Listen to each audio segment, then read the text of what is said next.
Bismillahirrahmanirrahim. Assalamualaikum warahmatullahi wabarakatuh. Alhamdulillahilladzi arsala rasulahu bil huda wa dinil haqq liyudhhira 'ala dini kullih wa kafa billahi shahidan. Asyhadu an la ilaha illallah wa asyhadu anna Muhammadan abduhu wa rasuluh la nabiyya ba'da. Amma ba'du. Segala puji bagi Allah Tuhan semesta alam yang memberikan kita nikmat, sehat walafiat. Salawat serta salam kepada baginda besar Muhammad sallallahu alaihi wasallam beserta keluarga dan sahabat dan para tabi'in. Baik, kita mengupas bagaimana tentang orang atau menghapus ya, orang yang suka ria atau menghapus sifat ria.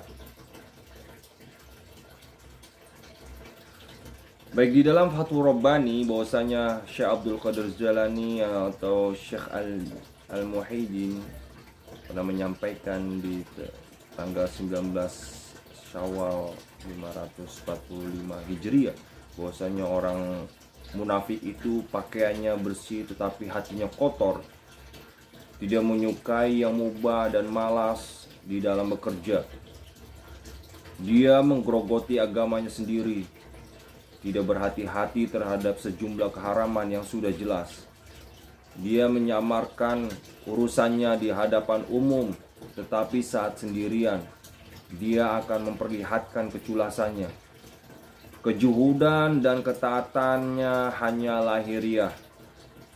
Lahiriah mereka memperlihatkan bahwa mereka adalah pemakmur, tapi sebenarnya mereka perusak. Ya.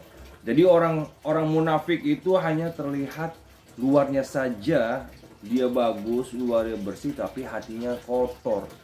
Baik, di sini saya akan mengupas bahwasanya bagaimana Syekh Abdul Qadir Jalani atau Syekh Al-Muhyiddin menjelaskan tentang orang munafik.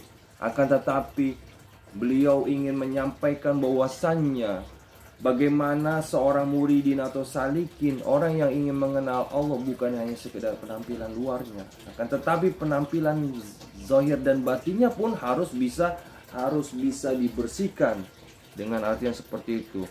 Jadi banyak sekali yang kita salah kaprah ya. Sebagian orang ada yang salah kaprah ketika mendengar nasihat atau kajian seperti ini, kemudian yang masuk di dalam hatinya apa? Suuzon. Inilah yang terkadang ya, sebenarnya ini hanya menjelaskan bagaimana ya, bukan berarti untuk apa, untuk senjata diri kita agar bisa menyerang orang lain. Dengan apa? Dengan cara suuzon, melihat orang bersih, belum tentu hatinya bersih. Pakainya bagus, belum tentu hatinya bagus. Bukan seperti itu. Akan tetapi ini untuk diri kita, dimana zohir dan batin kita harus dibenarkan untuk apa? Untuk mengenal Allah, maksudnya seperti itu. Nah, jika kalian atau jika kita melihat ya, mendengar sesuatu kajian seperti ini, jadi setidaknya kita tanamkan diri atau sikap perilaku positif di dalam diri kita, sekalipun di hadapan kita itu salah, tapi tidak dengan di hati kita. Baik, sungguh celaka taat pada Allah itu dengan hati, bukan semata anggota badan. Nah, jadi maksudnya ini menjelaskan untuk para muridin yang di pertengahan atau salikin, seseorang yang ingin berma'rifatullah, ingin mengenal Allah ya. Bukan untuk orang awam sehingga menjadi senjata bumerang. Kalau orang kafir mendengarkan bisa jadi bumerang juga buat senjata dia, atau bahkan buat menyerang ya. Semua itu berkaitan dengan hati dan nurani serta makna-makna. Lepaskan dirimu dari segala apa yang ada sehingga Allah menolongmu, menggantikan bala dengan kebahagiaan ya. Jadi maksudnya lepaskan segala yang ada di dalam diri, dengan artian pengakuan kita merasakan diri kita hebat, kita merasakan ada pelindungan di bawah jabatan kita. Kita merasakan bahwasanya kita merasa terhormat karena menjadi team manager, atau kita merasakan bahwasanya kita bisa membangun properti, kita memiliki properti yang banyak. Kita merasakan bahwasanya kita pintar dengan bukti pemahaman atau dengan bukti hasil-hasil riset yang telah kita sampaikan.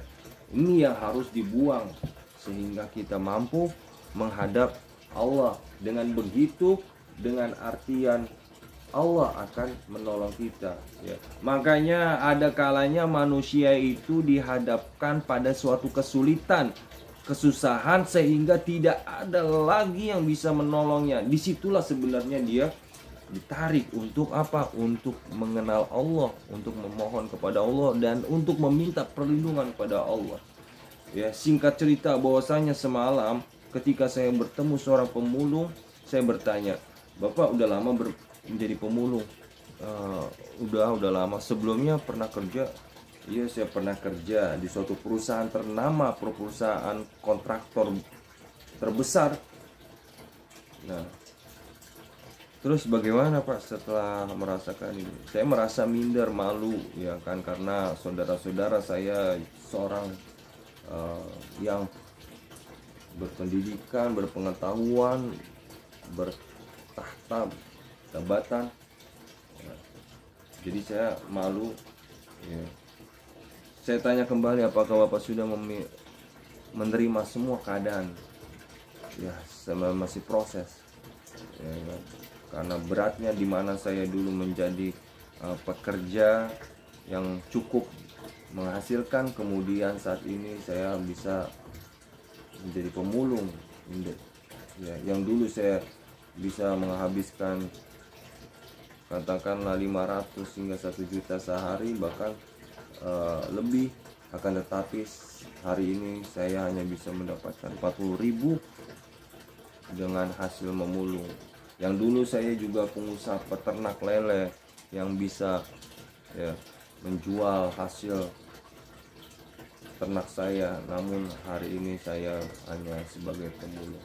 Nah, disinilah maknanya bahwasanya, ya, ada kalanya Allah menarik hambanya untuk apa? Untuk mengingatkan bahwasanya di mana seseorang itu tidak ada lagi perlindungan dan minta atau memohon, karena sesungguhnya perlindungan itu hanya Allah yang mampu melindungi.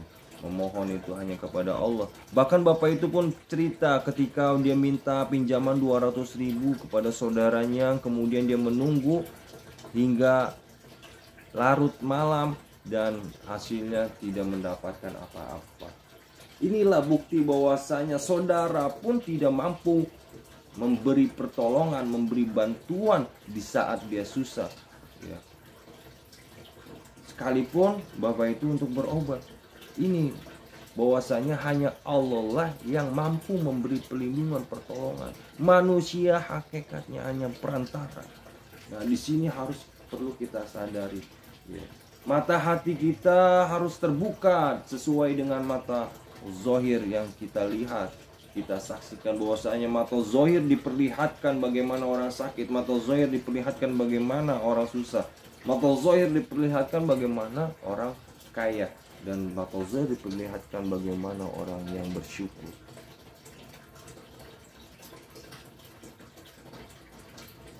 Maka pakailah pakaian akhirat. Singkirkan kekuatan, ya, dan keberadaanmu. Lemparkan dirimu ke hadapan Tuhanmu tanpa kekuatan, ya. Jadi kita harus menganggap diri kita lemah di hadapan Allah, sementara kita harus kuat ketika kita mengabdikan diri kita kepada Allah, ya. Ibadah harus kuat, kerja harus kuat, maksudnya seperti itu. Namun bukan berarti dipaksakan melampaui batas, ya. Kuat dikuatkan bukan seperti itu, ya. Harus ada takarannya dan mengikuti sunnah-sunnah, ya, sesuai dengan kemampuan. Nah, kemampuan itu adalah sebenarnya makom di mana kita ditetapkan, ya, pada suatu keadaan. Baik, inilah singkatan dari ya maksud bagaimana kita cara memandang ya, dan bagaimana ya bisa memahami apa kehendak Allah sebenarnya yang ada pada diri kita. Maksudnya ringkasan ya, maaf. Jadi singkatan cerita yang tadi saya jelaskan itu benar apa adanya, dan memang mungkin barangkali di antara kita ada yang memiliki cerita baik dari diri sendiri ataupun orang lain atau secara famili. Baik, ila liqa wa billahi taufiq wal hidayah. Wassalamualaikum warahmatullahi wabarakatuh.